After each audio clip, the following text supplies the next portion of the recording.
et fascination, de faire sortir de leur corps leurs propres esprits comme de nombreux enseignants métaphysiques modernes prétendent qu'ils peuvent faire, comme la voyance sous l'action d'une puissante volonté. En fait, ils étaient maintenant maîtres de l'art, maintenant connu comme le mesmérisme, des arts, maintenant connu comme le mesmérisme, la voyance, l'électrobiologie, etc.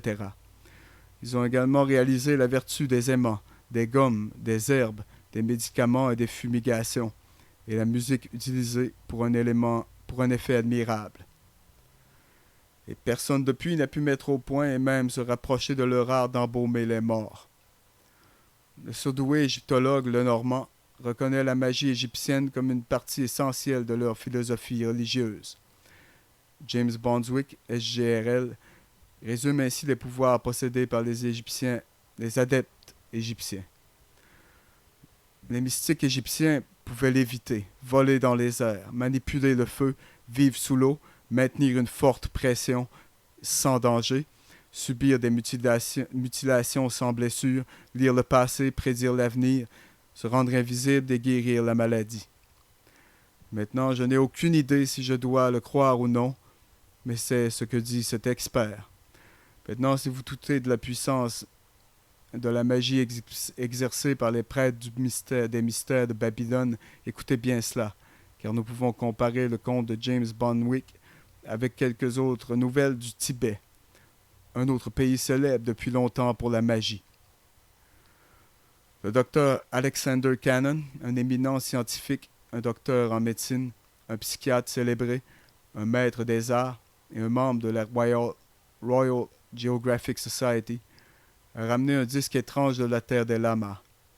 Il a affirmé qu'il a vu un arbre desséché par un doigt pointé, un mort ressuscité, le grand lama entouré d'une aura bleue 3 pouces d'épaisseur, et un être humain levé en l'air par pur effort mental. Le London County Council a appelé M. Cannon à démissionner de son poste, comme la tête d'une institution notée, pour sa remarque, mais plus tard, curieusement, après enquête plus approfondie, a retiré la demande.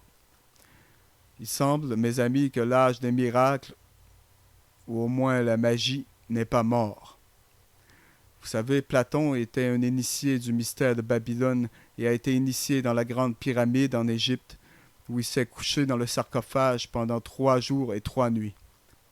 Il est entré comme un homme mortel et, selon ses écrits, est apparu avec une connaissance donnée par les dieux, ou communiquée, laquelle il se devait de garder et de conserver. Rappelez-vous, ils s'appelaient eux-mêmes les gardiens des secrets des âges. Depuis les écrits de Proclus et Jean Blick, nous pouvons avoir un aperçu considérable dans les principes de la magie égyptienne. Pour l'ancien philosophe, même Pythagore et Platon, la magie n'était pas un mystère. Selon Proclus, les prêtres initiés ont si bien compris la mutuelle sympathie entre les mondes invisibles et visibles qu'ils ont pu changer le cours de l'action et concentrer des vertus divines sur les natures inférieures. Et selon Platon, la plus haute forme de magie consiste dans le culte divin des dieux, pluriel. Et selon Jean Blick, les prêtres, par le biais de la théurgie sacerdotale, ont pu monter à partir d'un état matériel d'inconscience, dit conscience, à une réalisation de l'essence universelle, venant aussi à une compréhension de l'objectif universel par lequel l'exécution du haut fait de la magie est devenue possible. Des milliers d'années plus tard, Aleister Crowley revendiquait la même chose. Maintenant, cela est important. C'est bon à ce stade d'établir une ligne de démarcation bien nette de la magie et de la sorcellerie. Vous voyez, le terme magie n'était pas associé avec des jongleries occultes par les Égyptiens, mais découle d'une compréhension profonde des lois naturelles.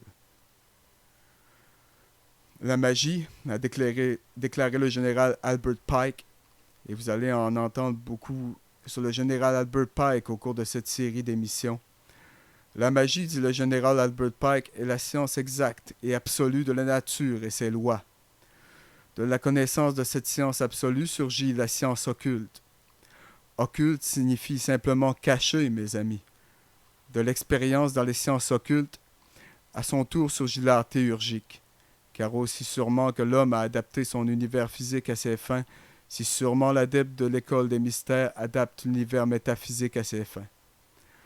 Reconnaître que les Égyptiens possédaient le pouvoir d'adaptation des forces mystiques à des fins physiques est de leur accorder la maîtrise du plus parfait et difficile des arts en fonction de la religion des mystères de Babylone.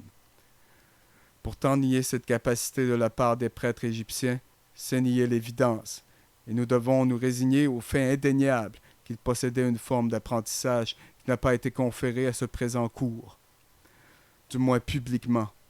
Ces hommes, comme Aleister Crowley, ont prouvé qu'il a été transmis à travers les âges et est maintenu et pratiqué en secret par ceux qui se disent les gardiens des secrets des âges. Bonne nuit, les amis, et que Dieu vous bénisse.